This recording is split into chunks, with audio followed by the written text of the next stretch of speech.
हर पीर से जुमा अपने फेवरेट शो न्यूज़ आई को यूट्यूब पर देखने के लिए डॉन न्यूज़ के ऑफिशियल यूट्यूब चैनल पर आइए, उसको सब्सक्राइब कीजिए और बेल आइकन को प्रेस कीजिए।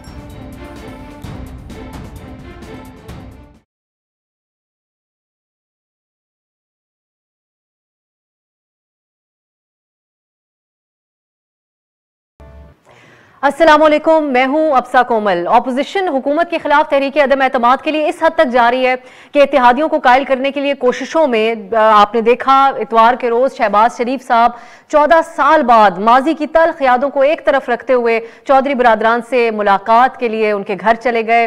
तहरीक अदम एतमाद में ताउन के हवाले से इत्तलात के मुताबिक उन्होंने उनसे बात की, जिसपे चौधरी बरादरान ने कहा कि हम अपनी पार्टी से मुशावरत करेंगे। लेकिन आज सुबह क्या हुआ? आज सरकारी तकरीब में मोने सिलाही ने इमरान खान को यकीन दहानी कराई और साफ साफ अल्फाज में कह दिया खान से जो ताल्लुक है वो निभाने के लिए बनाया गया है। उन्होंने क्या गुफ्तगू की, सुनिए। आजकल ये सियासी अजीब सा बना हुआ है, तमाशा चल रहा है, जो भी बातें हो रही हैं। सियासी लोग हैं हम, हमारा काम है लोगों को मिलना, कोई घर आए इसको वेलकम करना। सियासी लोग तल्लुकात बनाते हैं और तल्लुकात निभाते हैं। जिस तरह हमारा जनाब से एक तल्लुक बना है और वो हमने निभाने के लिए बनाया है। तो मेरी आपसे गुजारिश है कि आप पीटीआई वालों को एक दफा जरा तगड़े तरीके से कह दें, घबराना नहीं। ऑपोजिशन की एक्टिविटी को उन्होंने तमाशा कह दिया। फिर प्राइम मिनिस्टर साहब जो वहां पर मौजूद थे वो भी बड़े मुस्कुराए इस मौके पर। जब प्राइम मिनिस्टर साहब खिताब करने के लिए आए तो इस बात का जवाब उन्होंने कैसे दिया, सुनिए।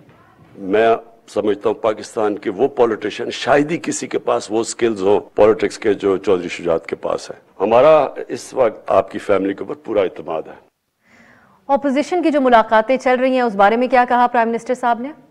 जो घबराए हुए हैं ना, उनको अब चौधरी साहब की सेहत का ख्याल आ गया। 20-20 साल पुरानी अपने जो वर्कर्स की, अपने जो एमपीज एमएनएस की फौतगियां उधर भी जा रहे हैं आजकल, उनको याद आ गई है, तो इसलिए वो घबराए हुए हैं। ऑपोजिशन की कोशिशें इस हद तक थी कि शहबाज शरीफ साहब ने जब एमक्यूएम के वफ्द के साथ मुलाकात की तो यहां तक उन्होंने कहा कि पहले आप पाकिस्तानी बने, फिर हुकूमत के हलीफ बाद में बने और तब सोचें मुल्क के बारे में और हमारी ऑफर के बारे में जो हम बात कर रहे हैं अदम एतमाद के हवाले से। उस पर एमक्यूएम ने कहा कि हम अपनी राब्ता कमेटी के सामने मामला रखेंगे, जिस तरह काफ लीग ने कहा कि अपनी पार्टी में मुशावरत करेंगे। फिर एमक्यूएम की तरफ से भी कोई पेशरफ्त की खबर नहीं सामने आई, बल्कि कल ही वसीम अख्तर साहब बात कर रहे थे तो उन्होंने कहा पीडीएम से हम सवाल करते हैं कि वो अपना प्लान तो सामने रखें, कुछ वाजे नहीं है। ये कन्फ्यूजन रही और इसके नताइज ये हैं कि इत्तेहादियों से बातचीत करने के बावजूद भी आज काफ लीग का तो साफ जवाब सामने आ गया।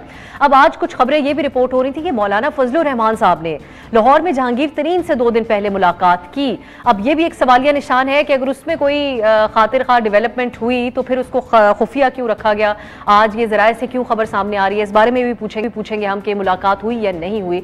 लेकिन ये एक मुअम्मा ही है कि ना तारीख का ऐलान किया, ना नंबर्स पूरे हैं, ये यकीन भी नहीं इस वक्त ऑपोजिशन को, और ना ही अदम एतमाद के हवाले से कोई हदफ का तयन है, कुछ वाजे है कि प्राइम मिनिस्टर के खिलाफ लेके आनी है या स्पीकर के खिलाफ लेके आनी है पहले। तो फिर किस बुनियाद पर उस दिन पीडीएम ने ऐलान किया कि हम तहरीक अदम एतमाद लेकर आ रहे हैं प्रोग्राम में, इस पे बात करेंगे। कुछ आपको ये इन्फॉर्मेशन भी दे दूं इस हवाले से, जब हम बात करते हैं तहरीक अदम एतमाद की, कि पाकिस्तान में माजी में सिर्फ 2 बार सियासी तारीख में जो वज़ीर आज़म थे उनके खिलाफ तहरीक अदम एतमाद लाई गई और दोनों बार नाकाम हुई थी। जबकि अगर हम पड़ोसी मुल्क भारत की बात करें तो वहां पर दर्जनों बार तहरीक अदम एतमाद पेश हुई, मगर 3 बार वहां पर कामयाब हुई। तो अब अगर हमारी ऑपोजिशन का होमवर्क ही मुकम्मल नजर नहीं है, क्योंकि हमें अगर तज्जिए सुने जाएं, ओपिनियंस को देखा जाए और अंदाज देखे जाए तो नजर यही आता है। और ये कहा जा रहा है, अलबत्ता ये मेंशन करना जरूरी है कि नवाज शरीफ साहब ने कुछ बातें अपने तक रखी हुई हैं, वो उनकी हतमी प्लानिंग उनके पास ही मौजूद है। लेकिन किस बुनियाद के ऊपर बात करी ऑपोजिशन? फिर हम केपी के अंदर जो बल्दियाती इंतखाबात की रीपोलिंग थी उसके नताइज के हवाले से भी कुछ बात करेंगे। और शाह महमूद कुरैशी साहब ने पीपल्स पार्टी के चेयरमैन के हवाले से क्या बात की, उन्होंने कहा मैं लाड़काना आ रहा हूँ और आप तैयारी पकड़ी रखें, इस बारे में भी हम बात करेंगे। हमारे साथ हैं तहरीक इंसाफ के रहनुमा सेनेटर रौन अब्बास साहब, रहनुमा पीपल्स पार्टी सरदार लतीफ खोसा साहब हमें ज्वाइन करेंगे और नून लीग के रहनुमा जावेद अब्बासी साहब हमारे साथ हैं। बहुत बहुत शुक्रिया आप दोनों का। अब्बासी साहब, आपसे आगाज कर लेती हूँ। जो जवाब काफ लीग की तरफ से सामने आया, आप लोगों ने जो सपोर्ट आज काफ लीग ने दिखाई है मोने सिलाही साहब ने, प्राइम मिनिस्टर साहब खुशी से निहाल थे इस बात पे, दिल बड़ा करके शहबाज शरीफ साहब गए भी चौधरी बरादरान से मुलाकात के लिए, लेकिन क्या वजह है कि कोई नतीजा नहीं निकला और फिर कैसे अदम एतमाद लेके आएंगे आप लोग? बिस्मिल्लाहिर्रहमानिर्रहीम, बहुत शुक्रिया। देखिए, ये हमारे लिए कोई सरप्राइज भी नहीं था, कोई नई बात भी नहीं थी। मोने सिलाही साहब आज भी वजीर हैं, चौधरी परवेज इलाही साहब आज भी प्रोविंशियल असेंबली के स्पीकर हैं, आज उनका इत्तेहाद है इमरान खान साहब की जमात के साथ और वो काफी अच्छे से चला आ रहा है। तो ये सारी बात तुम्हारे सामने थी, हमें पता है सियासी लीडरशिप एक दूसरे से बात करती भी है, एक दूसरे से सलाह मशवरे भी करती है, एक दूसरे को से मुख्तलिफ अमूर पे डिस्कस करती है। हमारे ख्याल में पाकिस्तान इस वक्त ऐसे शदीद मुश्किलात में फंसा हुआ है, ऐसा बुरहान है पाकिस्तान के अंदर, एक माशी बुरहान है जो पाकिस्तान की रियासत की सबसे बड़ा सिक्योरिटी इशू बन गया है। और हम समझते हैं और हमारी जमात समझती है और पाकिस्तान के लोग समझते हैं कि इस बुरहान को हल करने का एक ही तरीका है कि हुकूमत जो IMF के सामने सिलेंडर कर दिया है, जिसने 3.5 सालों में माशी तबाही कर दी है, इस मुल्क में बदहाली पैदा कर दी गई है, गुर्बत में इजाफा कर दिया गया है, महंगाई कहां पहुंच गई है, इनसे एक ही तरीके से जान छुड़ाई जा सकती है और वो आईनी और जमहूरी तरीका है कि अगर उनके खिलाफ वोट ऑफ नो कॉन्फिडेंस लाई जाए। हमारे ने कहा कि हमें अगर तादाद पूरी हुई है, आप हमेशा हमारी लीडरशिप और सारी PDM की लीडरशिप और पाकिस्तान पीपल्स पार्टी ने कहा है कि अगर हमारे पास अददी तादाद पूरी हुई है, जो हमारा जमहूरी हक है, हम इंशाल्लाह ये तारीख जरूर लेके आएंगे। और साथ ही कहा कि लेकिन अब्बासी साहब, अगर अभी तक अगर मगर की बात है तो फिर ऐलान PDM के प्लेटफॉर्म से किस बात का हुआ उस दिन? नहीं, इजलास तो मुसलसल एक अमल है, ये जमहूरी अमल है, ये कोई ना एक दिन में तारीख लाई जा सकती है, ना एक दिन में तारीख कभी कामयाब हुई है, ना एक दिन में कोई मामला। ये अपोजिशन की मीटिंग्स इतने अरसे से चली, आइंदा भी चलती रहेंगी, इसमें मुख्तलिफ स्ट्रेटेजीज आएंगी। हम अपोजिशन की जमातें इत्तेफाक रखती हैं इसमें, पाकिस्तान की सारी बड़ी सियासी जमातें, कि पाकिस्तान इस वक्त बदतरीन माशी हालात से गुजरा है, बदतरीन हालात है इस वक्त पाकिस्तान के लोग जिस मुश्किलात में जिन्होंने हमें मुंतखब करके भेजा है, लिहाजा हमें कोशिश करनी चाहिए कि उनकी जिंदगियों में आसानी लाएं, उनकी जिंदगियों में जो है बेहतरी लेके आ सके, उनकी जो कीमतें बहुत ज्यादा बढ़ गई उसके लिए जरूरी है। ये खोसा साहब का कमेंट भी शामिल कर लेती हूँ अब्बासी साहब, फिर मैं मजीद हम एक्सप्लोर करेंगे इसको कि आप लोग बुनियादी तौर पे क्या करना चाह रहे हैं और क्या बातें उस दिन PDM की अगर कोई चीजें आप शेयर कर सकें। खोसा साहब, आपको वेलकम कहूंगी प्रोग्राम में। अब 1.5 साल पहले पीपल्स पार्टी की तरफ से यही ऑप्शन सामने रखे गए थे, उस वक्त आप लोगों की बात नहीं मानी गई थी। एक तो ये बताएगा कि आप क्या समझते हैं, क्या अब अदम एतमाद के लिए हालात ज्यादा साजगार हैं उस वक्त की निस्बत? लेकिन अब हम ये भी हालात देख रहे हैं कि मोनिस इलाही साहब जो है वो आप लोगों की जो मुलाकातें और एक्टिविटी है, जरदारी साहब की भी काफ लीग से मुलाकात हुई, इसको तमाशा करार दे रहे हैं। नहीं, मोनिस इलाही साहब ने कहा है कि सियासी लोगों में आपस में राब्ते रहते हैं और ज़रूर उन्होंने कहा है कि हमारे आपके साथ भी अंडरस्टैंडिंग है। देखिए, जब हमने जिस वक्त कहा था उस वक्त हमने पंजाब से शुरुआत करना मकसूद था हमारा, और उस वक्त जो है तरीन साहब के 38 लोग वो भी एक किस्म का बिल्कुल तैयार थे, और इसी तरह मोहतरम परवेज़ इलाही साहब और पाकिस्तान मुस्लिम लीग काफ भी बहुत ज़्यादा नाला थी। और उस वक्त भी हमारा ख्याल ये था कि अगर पंजाब से हम शुरुआत करते हैं, क्योंकि वहाँ अददी बरतरी जो है PTI की या उनके एलाइज की वो बहुत थिन है और उसमें हमारे लिए एवरेज करना आसान था। और अगर पंजाब को हम टॉपल करते तो फिर हमारा ख्याल था कि इस्लामाबाद तक पहुंचना कोई ज़्यादा मुश्किल नहीं होगा, इस्लामाबाद गिर जाएगा खुद ब खुद जब आप पंजाब को जो है सर करते हैं तो। लेकिन बावजूद शायद उस वक्त हमारा ना हो सका, क्योंकि शायद मुस्लिम लीग नवाज़ का ख्याल ये था कि उस्मान बुज़दार जैसा जो है कमज़ोर वज़ीर आला का उनको ज़्यादा बेहतर मुनासिब लगता था बनिस्बत इसके कि कोई स्ट्रॉन्ग वज़ीर आला आए, क्योंकि वो कंपैरिजन करते थे शहबाज शरीफ साहब के एडमिनिस्ट्रेटिव स्किल्स का, तो वो एक उनको जो एज मिलता था उस पर, और वो एक सियासी शायद उन्होंने उस वक्त बसीरत मुनासिब न समझा अपने तई। और हमने तो उस वक्त भी कहा था, क्योंकि जो मौलाना फजलुर रहमान साहब और PDM के बाकी जो साथी थे उनका ख्याल ये था कि हम बाइकआउट करें मुकम्मल तौर पर, इस्तीफ़ों की हद तक भी था और बाई इलेक्शंस में भी ना जाएं और आज़ाद कश्मीर और गिलगित बल्तिस्तान। लेकिन हमने कहा कि ये 85 वाली गलती हम दोबारा नहीं दोहराएंगे किसी कीमत पर भी, और इसलिए हमारी से वो उन्होंने तस्लीम किया PDM के बाकी हमारे साथियों ने, और फिर हम गए बाई इलेक्शंस में और उसका नतीजा भी पाकिस्तान सारे ने देख लिया कि सभी जगह पर उनको पीटीआई को हजीनत हुई, पसपाई हुई और काफ़ी ज़्यादा जो है पीडीएम को और अपोजिशन को उसमें पजीराई मिली और अवाम ने साथ दिया। तो हमारा ख्याल उस वक्त यही था। अब देखें, जब हम सब एक पेज पर आए हैं, चूंकि जिस कस्म पुरसी की आलम में पाकिस्तान के अवाम को धकेल दिया गया है, हमसे भी लोग जो है पाकिस्तान के अवाम वो मुतकाजी हैं कि हुकूमत ने तो हमारी तबाही फेर दी है, आप क्या कर रहे हैं। तो हमारे ऊपर भी वही प्रेशर है कि कब हमारी इससे जान छुड़वाते हैं, कब हमारी महंगाई और बेरोजगारी और कस्म पुरसी को जो है आप इसका इजाला करते हैं, तदारक करते हैं, और कब इस हुकूमत को घर भेजते हैं। तो हमने इसलिए जो है अब शुरुआत की है। ये ठीक है कि हमारी जो कमेटीज बनी है मुख्तलिफ, हम इनसे भी, इनके एलाइज से भी बात कर रहे हैं, और हम जो पॉलिटिकल पार्टीज, चाहे वो MQM है, चाहे वो PML काफ है, ANP तो वैसे हमारे साथ है, BMP मैंगल जो है वो भी हमारे साथ है, बाकी चीजें जो है काफी फर्क आ गया है। खोसा साहब, एक ब्रेक की तरफ जाऊंगी, लेकिन आप अगर एलाइज से भी बात कर रहे हैं, इनकी पार्टी के अंदर भी लोगों से बात कर रहे हैं, तो कहीं पे कुछ नजर क्यों नहीं आ रहा? जब इत्तेहादी सामने आते हैं तो बिल्कुल वाज़ेह तौर पे हुकूमत के साथ खड़े हुए क्यों नजर आते हैं? और जो थोड़ा सा मौका मिलता भी है, जहां पर MQM आके ये कहती है कि कुछ वाज़ेह ही नहीं कि ऑपोजिशन करना क्या चाह रही है। एक शॉर्ट ब्रेक की तरफ जाते हैं, वापस आकर हुकूमत से भी पूछेंगे कि इतने बेखौफ क्यों हैं। कारी साहब, जो नवाज शरीफ साहब हैं, उनके पास इत्तलात के मुताबिक PDM के मीटिंग के अंदर कहा गया कि फाइनल स्ट्रेटेजी वो अभी रिवील नहीं कर रहे, तो कुछ तो हो सकता है हो उनके पास जो ऐलान किया गया। शॉर्ट ब्रेक के बाद बात करते हैं।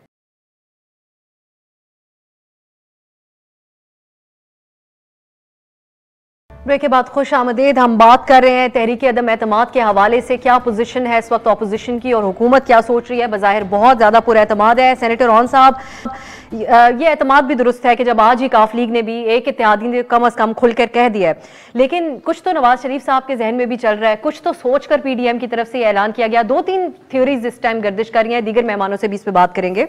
एक तो ये कहा जा रहा है कि स्पीकर और डिप्टी स्पीकर के खिलाफ लेके आएंगे तहरीक अदम एतमाद, क्योंकि खुफिया बैलेट से वहां पर वोट होगा। और इस बात पे ऑपोजिशन की दोनों साइड्स, पीपल्स पार्टी की भी अगर हम बात करें, PDM की भी, वो कहते हैं हुकूमती अरकान हमारे साथ राब्ते में हैं, लेकिन वो जो ओपन वोट होगा उसके अंदर वो वोट डाल नहीं सकते, 63A लग जाएगा, तो इसलिए हम किसी तरीक़ाकार के तहत आगे चलना चाह रहे हैं।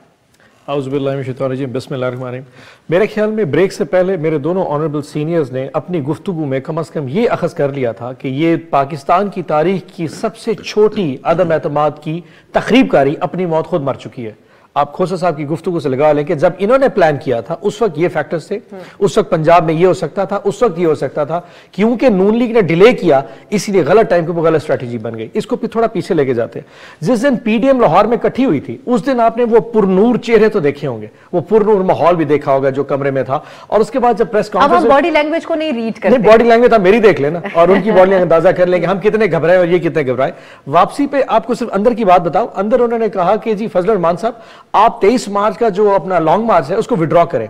उन्होंने कहा पहले जरदारी साहब को विड्रॉ करे, वो है बहुत शातिर आदमी, एग्जैक्ट वर्ड्स है, वो बहुत शातिर आदमी, अगर उसने विड्रॉ ना किया हमारे साथ चक्कर हो जाएगा, हम विड्रॉ कर जाएंगे, उसका जो लॉन्ग मार्च है वो कामयाब हो जाएगा। ये है मिसट्रस्ट का लेवल। और उसके बाद चलते चलते जनाब परवेज इलाही साहब के पास जा रहे हैं, MQ इधर जा रही है, एक हैजान की कैफियत थी कि आज हुकूमत गिरी, कल हुकूमत गिरी। और आज देखिए कि मोनस इलाही की स्टेटमेंट आने के बाद ये साबित हो गया कि पाकिस्तान मुस्लिम लीग नून, ये इनका वतीरा देखिए, जब ये हुकूमत पे होते हैं इनका हाथ आपके गिरबान पे होता है, और जिस वक्त ये ऑपोजिशन में होते हैं वही हाथ आपके पांव में पड़ जाते हैं। ये आज परवेज इलाही साहब के साथ ही 14 साल बाद अपने इतने दुश्मन को माफ करने की वजह क्या थी? सिंपल तरीका था, वो 4 फ्लैट और एक मकसूद चपरासी ना होता ये कभी उसके पांव न पकड़ते। लेकिन आपके इत्तेहादी भी तो मिल रहे हैं उनसे एक के बाद। तो आज इत्तेहादी ने क्या कहा जी? आज इत्तेहादी ने ये स्टेटमेंट कह दिया, कल को MQM की स्टेटमेंट भी आ जाएगी। अगर हुकूमत से उनका कोई एतराज ना होता तो वो उनसे मुलाकात ही क्यों करते? इतनी ज्यादा इख्तिलाफात तो शहबाज शरीफ पॉलिटिक्स में मुलाकातें तो हो जाती हैं। पॉलिटिक्स में आज आपने मोनस इलाही की गुफ्तगू सुनी, कल आप MQM की बात भी सुनेंगे। आज से 3 दिन पहले बाप पार्टी ने बाइकआउट किया था इलेक्शन का, अपना सेनेट के सेशन का, आज हमारे साथ बैठी थी, आज हमने इकट्ठे वोट किया है। सो छोटे मोटे इख्तिलाफ अपनी जगह पे, लेकिन उसकी बेस पे अदम एतमाद लाना ये कहां से लेके आओ? दूसरा स्पीकर और डिप्टी स्पीकर के लिए अगर इतने होते 4 साल इंतजार नहीं करना था। नंबर्स गेम की बात होती है, आज भी इनको एक दूसरे पे शक है। असल इशू हम नहीं है, असल इशू माले गनीमत की बंदर बांट का है कि वो बाद में बांट कैसे होगी, ये इशू आपस में अब्बासी साहब से पूछते हैं। अब्बासी साहब, ये क्या बात हुई पीडीएम के अंदर कि नवाज शरीफ साहब ने कहा कि खुफिया स्ट्रेटेजी उनके पास है, आप लोग सिर्फ बाहर जाएं और ऐलान कर दें कि हम तहरीक अदम एतमाद लेके आएंगे, जबकि हमें नहीं अमली तौर पे नजर आ रहे, ना इत्तेहादी साथ नजर आ रहे हैं, ना लोगों के नाम सामने आ रहे हैं कि हुकूमत से कौन खफा है इतना। मैंने कहा जी कि ये एक अमल है, ये एक जमहूरी तरीका है। अदम एतमाद कोई ना गैर आईनी काम है, ना गैर जमहूरी काम है। ये प्रोविजन कॉन्स्टिट्यूशन में डाली इसलिए गई थी कि अगर कोई हुकूमत अनपॉपुलर हो जाए या डिलीवर करने में नाकाम हो जाए या कोई बड़ा सीरियस क्राइसिस हो जाए मुल्क के अंदर, तो उस वक्त आप ये पावर एक्सरसाइज कर सकते हैं और ये हक है अपोजिशन की जमातों का। अब ये स्ट्रेटेजी जाहिर है टीवी प्रोग्राम में डिस्कस की नहीं जा सकती, इसके लिए तमाम सियासी लीडरशिप ने बैठी है, अभी दोबारा बैठेगी, मॉडलिटीज तय करेंगी। और फिर मैंने पहले भी आपके प्रोग्राम के पहले हिस्से में भी कहा है कि उसी वक्त अदम एतमाद की तहरीक टेबल की जाएगी जब मुकम्मल यकीन हो जाएगा कि हमारे पास अददी तादाद पूरी होगी। इसके लिए लोग इनके खुद भी लोग राब्ते कर रहे हैं, हमने जो एलाइज है उनके साथ भी हम राब्ते करेंगे और जो भी अमल होगा वो सबके सामने लाया जाएगा। ज़ाहिर आदम एतमाद कोई रात की तारीकी में तो नहीं हो सकती, ऐसा तो नहीं है कि हम बैठे। लेकिन अब्बास साहब, एलाइज की क्या ऑप्शन रह गई अब आपके पास? अगर काफ ने वाज़ेह जवाब दे दिया और हमें ये मीडिया रिपोर्ट्स ये भी हुई थी कि पीडीएम की पार्टी में कहा गया, जो मीटिंग हुई थी उसमें कहा गया कि बलूचिस्तान अवामी पार्टी के साथ हमने डील करना नहीं, तो फिर रह क्या जाता है पीछे? मैं फिर आपसे यही कहूंगा कि आप इस इशू को मेहरबानी करके अगर समझें, और चूंकि आपका प्रोग्राम बड़ा है, बड़ी दुनिया आपके व्यूअर्स देखती है कि ये शौक नहीं है, ये अपोजिशन की जमातें कोई पावर के लिए नहीं कर रही, किसी इक़्तिदार की जंग नहीं है, कोई ये नहीं असर करना चाहते कि हम वज़ीर आज़म बनाएं।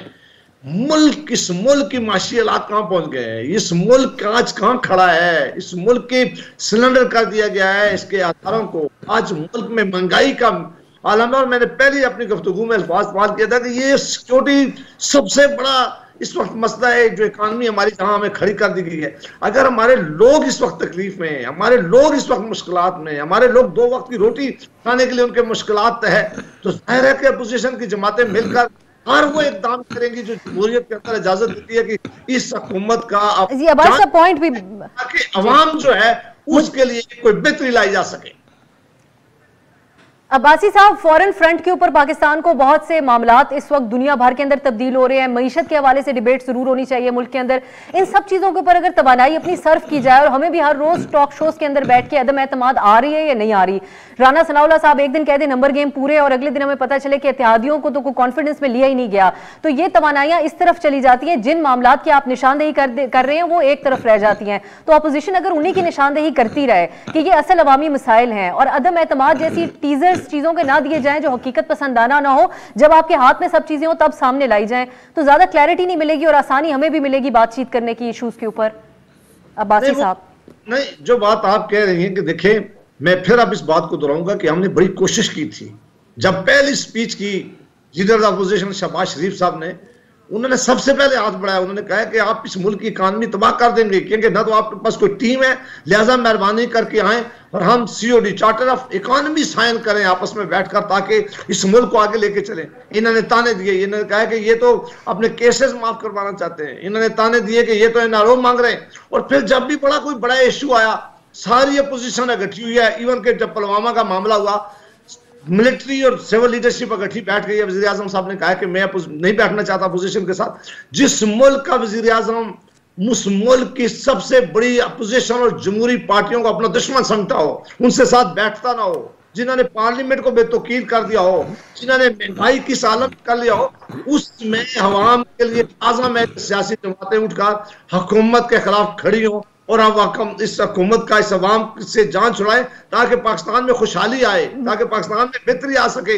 वरना आप जिस तरह दुनिया में हम अकेले होकर खड़े हो गए, इस तरह माशी बुरहान भी हमारा गुजर रहा है। इस तरह जो चीफ मिनिस्टर आए हुए सीरियस गवर्नेंस इशू है, ये मुल्क हमारी इज्जत और अना से बड़ा है, लिहाजा हमें मिलकर इस लेकिन मैं इसी पे खोसा साहब का कमेंट भी ले लेती हूँ। मैं मैं कोई कमेंट खोसा साहब का भी शामिल करती हूँ, फिर ब्रेक की तरफ जाना है। खोसा साहब, यही मेरा आपसे भी सवाल होगा, आप लोगों की जमात भी चीजों की निशानदेही करती है, लेकिन ये जो ऑपोजिशन का दौर रहा पीटीआई के खिलाफ, वो इन्हीं चीजों के गिर्द घूमता रहा। कभी पीडीएम बन रही है, कभी आप लोग उसमें से निकल रहे हैं।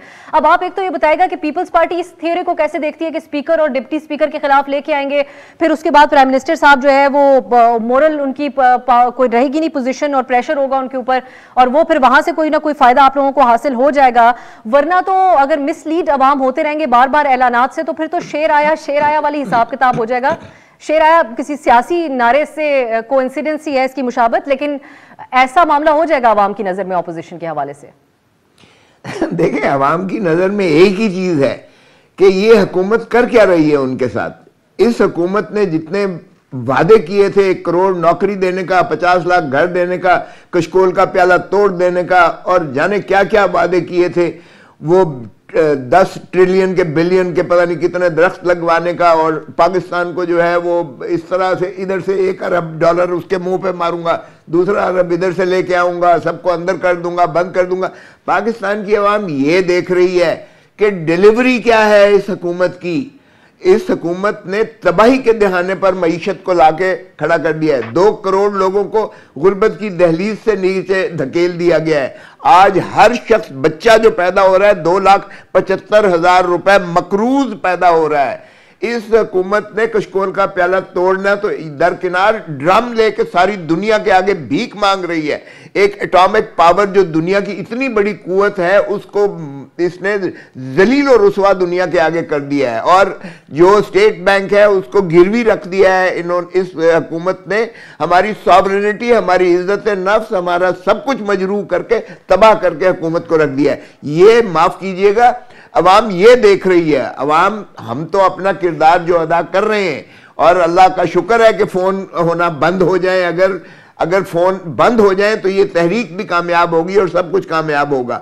हमारा कहना यह है और हमारा सारा तहरुक ये है कि खुदारा आइन जो इमरानी मुआहिदा है, इस पर अमलदारी करते हुए तमाम इदारे अपने हदूद और कयूद के अंदर रहें, और रियासत की जो तारीफ आइन में की गई है। खोसा साहब, जी। एक ये फोन कॉल्स की जो आप बात कर रहे हैं, फिर कोई इंतखाब होता है, अगर उसमें किसी ऑपोजिशन को कहीं ना कहीं कामयाबी मिलती है तो कहा जाता है कि अब किरदार न्यूट्रल हो चुका है। उसके बाद जब इस तरह के मामला आते हैं फिर सवाल उठ जाता है। एक शॉर्ट ब्रेक की तरफ जाते हैं, वापस आकर हम सेनेटर रॉन साहब से भी पूछेंगे कि मरियम नवाज ने सवाल उठाया कि अगर घबरा ऑपोजिशन रही है तो फिर प्राइम मिनिस्टर साहब आज एक के बाद एक मीटिंग क्यों कर रहे हैं इस मामले में बातचीत करने के लिए। एक शॉर्ट ब्रेक के बाद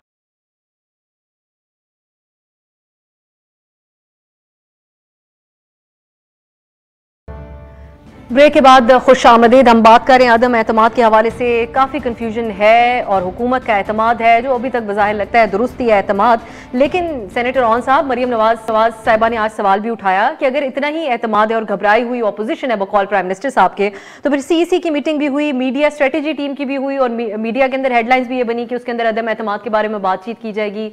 क्या वजह इसकी? अच्छा, थोड़ा सा क्लियर कर दूं, मीडिया स्ट्रैटेजी मीटिंग आज नहीं थी। मैं खुद स्पोक्स पर्सन हूं, तो ऐसी कोई मीटिंग आज नहीं थी। नंबर 1, मैं अभी प्राइम मिनिस्टर से 7 बजे मिल के आया, और मैंने आपको ब्रेक में बताया उस पर ई कॉमर्स पे बात हुई है। प्राइम मिनिस्टर ने फ्रीलांसिंग के हवाले से बात की है। जो प्राइम मिनिस्टर रात को 7 बजे बैठ के मुझसे ई कॉमर्स पॉलिसी डिस्कस कर, उनके नर्व्स कितने स्ट्रॉन्ग आप खुद अंदाजा कर सकते हैं। लेकिन हैविंग सेड दैट, खोसा साहब ने एक पॉइंट किया, उन्होंने कहा जी अगर फोन ना आए तो शायद अदम एतमाद कामयाब हो जाए। तो खोसा साहब जरा रोशनी डालेंगे कि जब फरवरी में गिलानी साहब जीते थे तो उस वक्त फोन फिर किसके हक में गए थे, अगर फोन गए थे तो? जब ऑपोजिशन लीडर बनना था और 6 सेनेटर दिलावर ग्रुप के बंदे लेके इन ऑपोजिशन लीडर बन गए थे, उस वक्त भी फोन आए थे। जिस वक्त वोट हो रहा था स्टेट बैंक के लिए और गिलानी साहब मुल्तान बैठे थे, उस वक्त भी फोन आया था गिलानी साहब को आपने नहीं जाना। जब हमने बजट पास करवाना था 30 जून को, शहबाज शरीफ साहब उस वक्त बजट में मौजूद नहीं थे, उस वक्त भी फोन आया था। ये बातों से आप लोगों को आप बेवकूफ नहीं बना सकते। साहब, ये इस चीज का भी जवाब दें, अगर इतना ही सुकून है प्राइम मिनिस्टर साहब के जो आप बात कर रहे हैं, हवाला दे रहे हैं, तो फिर उनको अवामी राब्ता की मुहिम की क्यों जरूरत पड़ी है ऐसे वक्त में जब ये लोग बाहर निकलने जा रहे हैं? अच्छा, उनको ये कहने की तर्जुमानों से क्यों जरूरत पड़ी है कि शहबाज शरीफ के मुलाजिम के अकाउंट में आने वाले पैसों को हर वक्त उजागर करें? जिस दिन उन्होंने ये अहकामात दिए, उस दिन आपकी एक कॉलीग हमारे शो में, उन्होंने 6 दफा हर सवाल के जवाब में शहबाज शरीफ के मुलाजिम के पैसे गिरवाए हमें। पहली बात, क्या सिटिंग प्राइम मिनिस्टर अवाम के दरमियान नहीं जा सकता? बिल्कुल जा सकता, उसको कोई रोक टोक है नहीं। और खास तौर पर प्राइम मिनिस्टर इमरान खान सा बंदा जो वाकई समझता है, जिसके पास स्ट्रीट पावर है, जो अपने वर्कर से समझता है 4 साल में दूर रहा हूं दिस इज हाई टाइम मैं उनके साथ अपने आप को अटैच करूं ताकि एक वो वेयर फील कर सके। इसमें कौन सी लेकिन बुरी ऐसे बात? वक्त नंबर में वन, जब ऑपोजिशन नंबर टू, इकट्ठी हो रही है, मुलाकातें कर रही है, तो एक ऑप्टिक्स भी होते ऑपोजिशन हैं। का पहले इकट्ठे है। इन देखो अब सभी भी चोरों के इकट्ठा होने से कोई फर्क नहीं पड़ता। वो ये कहते थे ना कि वह थानेदार तो उन्होंने मां याद करा दी थी। एक तो कौमी असेंबली में कहा था, आई एम श्योर कि इस दफा जिस तरीके से शहबाज शरीफ साहब या नून लीग दौड़ पर रही है, ये हमने उनको याद करा दिया है कि सारे के सारे वो इकट्ठे हो गए। प्राइम मिनिस्टर साहब का बाहर निकलना इतना खौफजदा आखिर कर क्यों रहे मरियम? मैं तो ये परेशान हूं कि अगर प्राइम मिनिस्टर साहब जाके जलसा करते हैं या कन्वेंशन करते हैं या हेल्थ कार्ड के प्रोग्राम पे जाते हैं, इनको टेंशन किस चीज की है? हमने कब अपोजिशन को रेखा आप जलसा ना करें? अगर इतनी बड़ी स्ट्रीट पावर है ना, 27 फरवरी को इस्लामाबाद में एक बहुत बड़ा भौचाल आ जाना चाहिए था। ये सारी सड़कों पर पीपल्स पार्टी नजर आती, बट दे न्यू इट कि they don't have any power. ये घोटकी से आगे का सफर नहीं कर सकते। सरकारी मशीनरी पे तो बहुत बड़ा जलसा किया जा सकता है, बगैर पटवारियों के और सेंस से बाहर इन दोनों जमातों में ये इस तरह का इनमें अहलियत ही कोई नहीं कि इतनी बड़ी तहरीक चला सके। सो घबराना हमने नहीं, हमारे आपको नजर आई। तो आपके प्राइम मिनिस्टर साहब ने भी आज पैगाम दे दिया और इत्तेहादी ने भी पैगाम दे ही दिया। मैं खोसा साहब से आगे जाके पूछूंगी, शाह महमूद कुरैशी साहब पड़ाव करने जा रहे हैं इंटीरियर सिंध, लेकिन अभी अब्बासी साहब आपकी तरफ, आपने सुनी ऑन साहब की बात, वो मुलाकात करके आए हैं प्राइम मिनिस्टर साहब से, और प्राइम मिनिस्टर साहब के वहमो गुमान में भी इस वक्त अदम एतमाद का प्रॉब्लम नहीं है, वो कॉन्फिडेंट है, वो ई कॉमर्स और दीगर चीजों के ऊपर बात कर रहे हैं। और इसके अलावा ये भी मैं ऐड कर दूं साथ कि वो 2/3 अक्सरियत की भी आजकल बात कर रहे हैं। वो इस हद तक खौफजदा नहीं है कि वो कहते हैं अगली बार आए 2/3 अक्सरियत हो तो हम ज्यादा बेहतर तरीके से चीजें कर पाएंगे कानून साजी। जो हंस साहब का मुझे एहतराम है, सेनेटर साहब का बड़ा मेरा तल्लुक भी है, जो आज वो गुस्से में बात कर रहे हैं जब प्राइम मिनिस्टर साहब से मिलकर आए, तो मुझे अब और ज्यादा यकीन हो गया है कि कुछ चीज बहुत ही खतरे में है, जो प्राइम मिनिस्टर साहब ने शायद इनको बताई है, मिलने की वजह से जो इनका आज मैंने लहजा देखा है गुस्से वाला, लेकिन ये बड़े आराम से बात करते हैं, जवाब भी देते हैं, मुस्कुरा रहे हैं अब्बासी साहब इधर बैठे, इधर तो खिलखिलाहट निकल रही है सर अब्बास साहब। तो मैंने बात की है जो आज सख्त लहजा उन्होंने इख्तियार किया है। जो कुछ अर्सा पहले इनकी अपनी मीटिंग्स में अपने मैनेज कहते थे, जब इनकी मीटिंग्स हुई पार्लिमानी, जो इनकी जमात मीटिंग हुई जिसमें सीनियर इनकी लीडरशिप है खैबर पख्तूनख्वा की, उन्होंने जो बातें की हैं, जो इनके अपने मैनेज बातें करते हैं, जो इनके अपने इत्तेहादी बातें करते हैं, जो मुल्क जो हालात से गुजर आए, और जो प्राइम मिनिस्टर साहब ने फौरी तौर पर सख्त गुस्से में आकर बातें शुरू की, उन्होंने कहा कि मैं अवाम में जा रहा हूं, ये खतरे की घंटियां थी और हैं, अभी भी मैं नहीं समझता कि वो इस सारी चीज से निकल गए हैं, लेकिन मैं ये रुकावट नहीं है। वो जो एक जमात है वो अपने तौर पर अगर उनकी अपनी कोई स्ट्रेटेजी, हमें कोई इख्तियार है उन्हें है कि वो अपनी मीटिंग्स भी करें, वो जरूर अपने कन्वेंशन भी करें, लेकिन जो असल इशू है पाकिस्तान का, मेहरबानी करके ये बता दें कि जिस इशू पर इन्होंने कौम से वोट ली थी, जिस इशू पर इन्होंने कौम को कहा था कि हम आएंगे और बेहतरी पाएंगे, जिस इशू पर इन्होंने कौम को एक ट्रक की बत्ती के पीछे लगाया था, वो सारे इशू में ये बुरी तरह नाकाम हो गए हैं। इनके पास कोई इशू नहीं है। अब ये सिर्फ एक इशू था अकाउंटेबिलिटी का, जो बार बार ये कहते थे चोर है, अभी भी इन्होंने एक लफ्ज इस्तेमाल किया, डाकू लूट के ले गए। वो शहजाद अकबर साहब आज भाग कर कहां चले गए, जो इतनी बड़ी बड़ी बातें और प्रेस कॉन्फ्रेंस करते थे, कहते थे मैं पैसा लेके आऊंगा, मैं पैसा लूटा हुआ लेके आऊंगा। मैं उनकी तरफ लेके जाती हूँ ये बात। एक जुमला कहने दें, अब्बासी साहब जी जिन्होंने बनाए हैं, पोजीशन की सारी लीडरशिप को अंदर रखा है। अदालतें आज क्या कह रही हैं नैब के बारे में, जिस अदारे को इस्तेमाल कर रहे हैं, अदालतें कह रही हैं कि नैब हुकूमतों को गिराने में, लोगों की लॉयल्टी चेंज करने में, लोगों की इज्जतें उछालने में, लोगों की पगड़ियां उछालने में लगा हुआ है, और अपने सारे केस साबित करने में बुरी तरह नाकाम हो गया है। जिस हुकूमत का ये एजेंडा था कि उनका अकाउंटेबिलिटी के ऊपर आए, आप अंदाजा कर लें कि इन्होंने एक केस बनाए जो प्रूव किया हो अदालत में जाकर। हाँ, एक महारत जरूर है, और मैं ये तस्लीम करता हूँ आपके प्रोग्राम में, वो महारत में ना किसी जमात में देखी है ना हुकूमत में देखी है।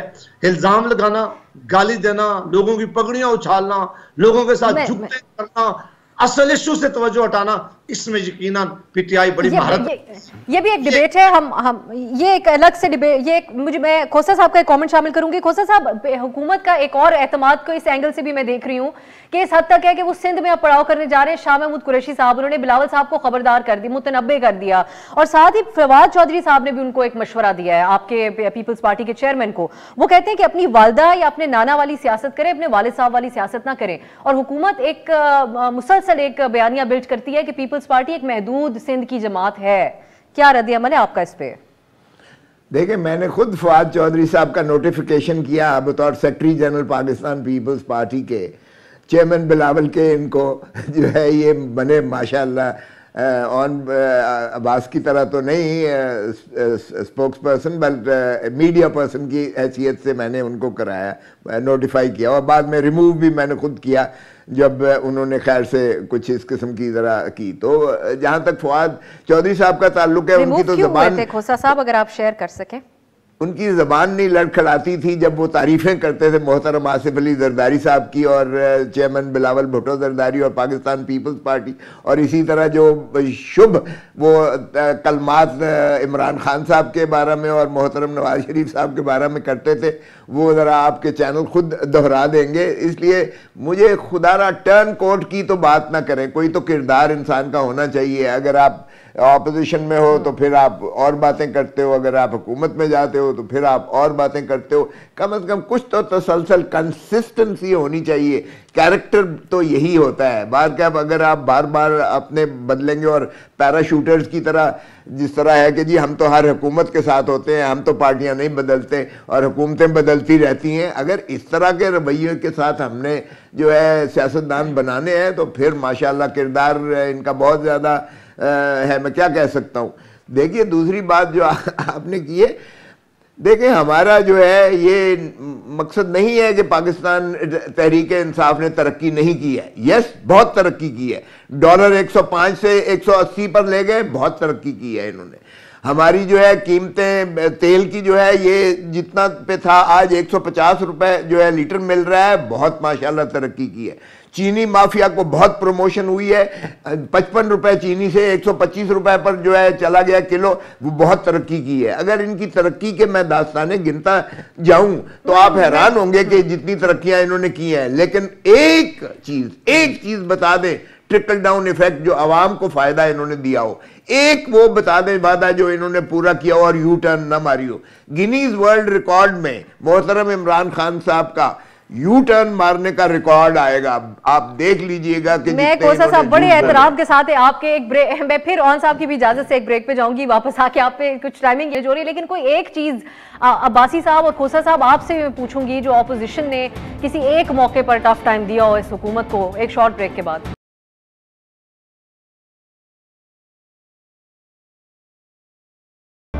ब्रेक के बाद खुश आमदीद। हम बात करें सियासी डेवलपमेंट्स के हवाले से और किस तरह आज सुबह हुकूमत का एतमाद बहाल हुआ मोनी सलाही के बयान के बाद। सेनेटर रॉन साहब, एक तो पार्टी के अंदर जो मुखालिफ आवाज़ें हैं आप लोगों की, वो कुछ खुलकर सामने आने की देर है। जो आवाज़ें सामने आई वो बड़ी एक्सट्रीम आवाज़ें थी, जिनमें से एक अहमद जवाद साहब थे। पिछली दफ़ा हमने आपसे सवाल पूछा, आपने कि ये रेलेवेंट ही नहीं है। कल वो नून लीग में शामिल हो गए बाकायदा तौर पे। हो सकते हैं सियासी तौर पे। No, why not? दीगर लोगों की भी बात करते हैं। It's not even on.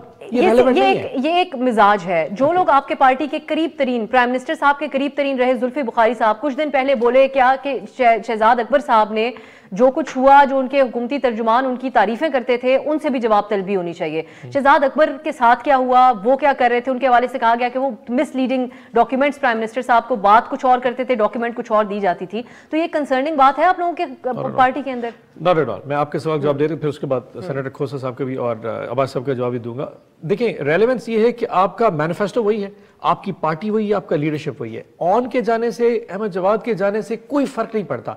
अगर मैं अपना कैंप छोड़ के चला गया, वो कहते हैं ना, every road leads to the place, if you don't know where to go, every road leads you that. आप लोगों का दावा है कि आपकी डेमोक्रेटिक पार्टी है, उसके अंदर लोग आवाज भी उठाते हैं। तो उससे आप देखें ना, पिछले 6 महीने में कितने सारे लोगों ने आवाज बुलंद की, उससे क्या फर्क पड़ा? एक्नॉलेज ना किया जाए आवाजों को। मैं नूर आलम खान की बात करता हूं, हमारे भाइयों की तरह। उसने एतराज किया लेकिन वोट देने के लिए आए। So don't you think it's a democratic process की एक जमहूरियत पसंदाना जमात है जिसमें लोग आवाज भी बुलंद करते हैं, अपने जो रिजर्वेशंस हैं वो भी बुलंद करते हैं। When it comes to testing of the times, वो अपनी पार्टी के साथ खड़े हो जाते हैं। इसलिए मैं कहता हूं मेरी पार्टी का स्ट्रॉन्ग जो विजन है ना, रेवोल्यूशनरी, वो प्राइम मिनिस्टर से विड्रॉ होता है। जो प्राइम मिनिस्टर के साथ अपने आप को अटैच समझता है वो इधर उधर जा नहीं सकता। अभी मैं तरक्की की नहीं, लेकिन जब उन्होंने सवालात उठाए थे नूर आलम साहब ने, तो ऐसा तो नहीं था कि उनको नोटिस, अगर इतनी डेमोक्रेटिक सिस्टम था तो आप लोग कहते वेलकम करते हैं आपकी बातों को। तो ड्यूटी अगली दफा जब बारी नूर आलम किधर खड़ा होगा, क्या पता होता है, क्या पता अहमद जवाद के साथ। असल चीज जो सोचने की है ना, वो मैं सेनेटर जावेद अब्बासी साहब का जवाब दे दूं। उन्होंने कहा जी पाकिस्तान का असल मसला गुर्बत और महंगाई, ऐसा नहीं। पाकिस्तान का असला मसला करप्शन है। ट्रस्ट मी, अगर आज आपने करप्ट लोगों को ना पकड़ा तो गुर्बत और महंगाई भी यहीं से शुरू होगी। एक सवाल मैं सेनेटर जावेद अब्बासी साहब से कह देता हूं, अगर आज शहबाज शरीफ साहब एग्री कर जाएं, और मैं इनसे बार बार इसी प्रोग्राम में कहता हूं, आप एग्री कर जाएं कि डे टू डे हियरिंग करते हैं रोजाना की बुनियाद के ऊपर और लाइव पूरी दुनिया को दिखाते हैं, 1 साल के अंदर इसका फैसला कर लेंगे, 2 चीजें साबित हो जाएगी। या तो हम झूठे साबित हो जाएंगे और हम माफी मांग के पाकिस्तान की अवाम के पास जाएंगे कि हमने गलत इनको इल्जाम ठहराया था, या ये करप्ट साबित हो जाएंगे और ये फिर पाकिस्तान की अवाम के पास जाएंगे। दूसरा, खोसा साहब ने कहा ना कि तरक्की की बात, कि आटे की कीमत तरक्की कर गई, घी की कीमत तरक्की कर, नहीं, 2 चीजें और भी तरक्की की हैं। एक वो शख्स जो कराची में बैठ के कोई एक ऐसा कारोबार या सिनेमा पे कारोबार करता था, उसने 10 शुगर मिलें भी बनाई, ये भी तरक्की की है। उसका मैनहट्टन में इस वक्त प्लॉट, इस वक्त जो फ्लैट है उसकी मालियत 27 करोड़ रुपए, ये भी तरक्की है। बहरिया टाउन का कराची, दैट इज तरक्की। एक गवाल मंडी से शख्स चलता है, इस वक्त एवनफील्ड में 4 फ्लैट्स हैं, इसको भी तरक्की कहते हैं। आपको आटे घी की कीमतें नजर आती हैं, ये तरक्कियां नजर आती, ये अफसोस है, ये इस अवाम के लिए अफसोस है। That's why you need to think. बिल्कुल सही है। अब्बासी साहब जो आपके साथ शामिल हुए, अहमद जवाद साहब, उनके बारे में बात सुन ली आपने, सेनेटर रॉन साहब की, तो पहले भी कहते थे रेलेवेंट नहीं रहे, तो आप लोग फिर किस इंतजार में बैठे हैं कि हुकूमती बहुत सारे अरकान हमारे साथ शामिल होना चाहते हैं? हमारे साथ में जी, मैं फिर अपनी बात दोहरा रहा हूँ कि ये सारे लोग पाकिस्तान से तल्लुक रखते हैं, इनका पाकिस्तान में रहना है, ये पाकिस्तान में सियासत करते हैं, उनमें बेशतर लोग ऐसे हैं जिनका सोच जमातों से ज्यादा पाकिस्तान की है। अगर मुल्क नीचे जा रहा हो, मुल्क की इकानमी नीचे जा रही हो, मुल्क को सीरियस एक थ्रेट और सिक्योरिटी थ्रेट इकानमी की वजह से, अगर मुल्क के इंस्टीट्यूशन तबाही की तरफ जा रहे हो, अगर पार्लियामेंट इरेलेवेंट हो जाए, तो इनसे भी लोग जो इलेक्टेड लोग हैं जब अपने हलकों में जाते हैं तो लोग सवाल करते हैं, लोग इनसे पूछते हैं, लोग इनके सख्त, हमसे बहुत ज्यादा सख्त सवाल हम टीवी में नहीं कर सकते, जो लोग इनसे हम सवाल करते हैं वही तंग हैं, वो ये समझते हैं कि ना तो टीम थी, ना इन्होंने कोई वादा पूरा किया है, ना अब ये वादा पूरा कर सकते हैं एक काम करने के अलावा कि जब एक नई आती है, आज बजट आता है तो फाइनेंस मिनिस्टर चेंज कर लेते हैं, जब FBI का चेयरमैन चेंज कर लेंगे, चीफ सेक्रेटरी चेंज कर लेंगे, भाई इनसे तब्दीली नहीं आ सकती। जो असल लोग हैं आज इस मुल्क की इकानमी जो है IMF के मुलाजम चला रहे हैं, उनके पास ये सारे इख्तियारात हैं। इस सूरत हाल से इनकी जमात के अंदर भी बहुत ज्यादा लोग बेचैन हैं, सवाल उठाते हैं, वो कहते हैं हम अपने हलकों में नहीं जा सकते, हम अपने लोगों को मुंह नहीं दिखा सकते। लेकिन ये बातें खुल के क्यों नहीं अब्बासी साहब सामने आ रही? इतने अरसे से तो आप लोगों की तहरीक चल रही है, आप लोग उनसे दावे आप लोग कर रहे हैं कि बातें हो रही है, क्यों किसी एक तो एतमाद करे आप लोगों के ऊपर और सामने आ जाए हुकूमत के खिलाफ? देखिए ये वक्त पे आता है, ये कोई आसान काम नहीं होता। जो एक इलेक्ट एमएनए किसी जमात से होके आता है उसके लिए कॉन्स्टिट्यूशनल भार है, उसे अपनी सीट कुर्बान करनी पड़ती है। ये कोई आसान काम नहीं है कि अगर आज वज़ीर आज़म के खिलाफ कोई जमात का आदमी वोट देगा और आकर खड़ा होगा, उसको बहुत बड़ी कुर्बानी देनी पड़ती है। ये उसी वक्त हम उन लोगों को भी लेके आएंगे या वो लोग भी हमारे साथ खड़े होंगे जब उन्हें पता होगा कि कोई मीनिंगफुल या कोई बड़ा काम करने के लिए हम जा रहे हैं, उसमें कामयाबी होगी, तब वो मैदान में उतरेंगे। वो क्या ये वक्त ही बताएगा बासी साहब। जी जरूर वक्त बताएगा। और आपने ये नहीं कहा कि कल ही हम, एक मेहरबानी करके मुझे एक मामला क्लियर करने दें, हमने किसी सूरत नहीं कहा कि हम कल ही जाकर ये मूव जा रहे हैं। हमने कहा है कि अदम इत्मीनान समेत कई ऑप्शन है हमारे पास जिनको हम एक्सरसाइज करेंगे वक्त आने पर। ये वक्त आने पर भी हम सारी चीजें आ जाए वक्त। अब ये तो फिर खुदा ही जाने के वक्त कब आएगा। खोसा साहब आप बताएं, पीपल्स पार्टी के लिए वक्त कब आएगा? पीपल्स पार्टी अब क्या करना चाह रही है? वक्त थोड़ा कम है, आप अपना जवाब दे दीजिए खोसा साहब। देखिए 27 फरवरी को माशाल्लाह पता चल जाएगा और नवाज साहब को भी पता चल जाएगा कि पाकिस्तान पीपल्स पार्टी किस अंदाज से लॉन्ग मार्च करके किस तरह से इस्लामाबाद में और कितने वहाँ लोग पहुँचते हैं, कितनी वहाँ जो है कमोशन होता है। ये खातिर जमा रखें, इनकी तसल्ली हो जाएगी। और 23 मार्च को ज्वाइन करेगी, PDM भी ज्वाइन करेगी और इसी में आप देखें कि एक तूफान और एक सैल रवां होगा और लोग किस तरह से निकलते हैं। लोग तो अब भी इतने तंग हैं, यकीन कीजिएगा कि आपने KPK का रिजल्ट देख लिया है, PTI की जहां हुकूमत 5-8 साल 9 साल से है, वहां PTI का क्या हशर हुआ है। और इसी तरह आपने बाई इलेक्शन भी देख लिए। लोगों को जब भी इजहार करने का नतीजा आएगा, देखें वजीहुद्दीन के खिलाफ इन्होंने क्या कर लिया। उसने कहा था कि ये कौन कहता है कि इमरान खान दयानतदार है, इसकी तो बूट के तस्मे भी इसकी अपनी आमदनी के नहीं है। और इन्होंने कहा कि जी हम वजीउद्दीन को जो है करेंगे, और वजीउद्दीन ने कहा जितनी करप्शन इनके लोकल इलेक्शंस में, इनकी पार्टी के इलेक्शंस में हुई है, उसका अलामान और उसका इन्होंने क्या कर दिया और उसका क्या इजाला किया। हाँ, ये जरूर किया गया। उसके बाद इन्होंने इलेक्शन अपनी पार्टी के अंदर करवाने ही बंद कर दिए, ये जरूर इन्होंने उसका नतीजा निकला। लेकिन ये जो है माशाअल्लाह इन्होंने रिकॉर्ड तोड़े हैं सारे। आपकी पार्टी में तो इलेक्शन कभी भी नहीं हुआ सर, कम से कम ये मालूम जब्बा वाला स्कैंडल लेके आ जाए आप, मालूम जब्बा वाला लेके आ जाए आप, इसका मतलब ये है कि अदम एतमाद की तहरीक पेशावर में आपकी जो है बीआरटी बस सर्विस तो 27 फरवरी को ये आ रहे हैं का भी जवाब दे दें जरा अपने। और सरदार साहब 27 फरवरी से लेके 23 मार्च तक फिर आपने इस्लामाबाद में रहना है ताकि पता लगे पीपल्स पार्टी की स्ट्रेंथ कितनी है, आवाम को भी पता लगे और आपको भी पता लगे कि 25-30 जन आवाम की तकलीफ के लिए तकलीफ कैसे बर्दाश्त की जाए। क्या हाथ कंगन को आरसी क्या, वो वक्त भी आया चाहता है, आप फिक्र न करें। चले जी, मेरे पास वक्त खत्म हो गया। मैंने जो क्लोजिंग देनी थी केपी बात के से वक्त ही मेरे पास बचा, लेकिन बहुत शुक्रिया आपका सेनेटर रौन साहब, सरदार लतीफ खोसा साहब और जावेद अब्बासी साहब हमारे साथ थे। को खास जवाब नहीं मिला अदम एतमाद के हवाले से, ऑपोजिशन से। हुकूमत खुश है और फॉर अ रीजन खुश है। आज के लिए इजाजत दीजिए, खुदा हाफिज।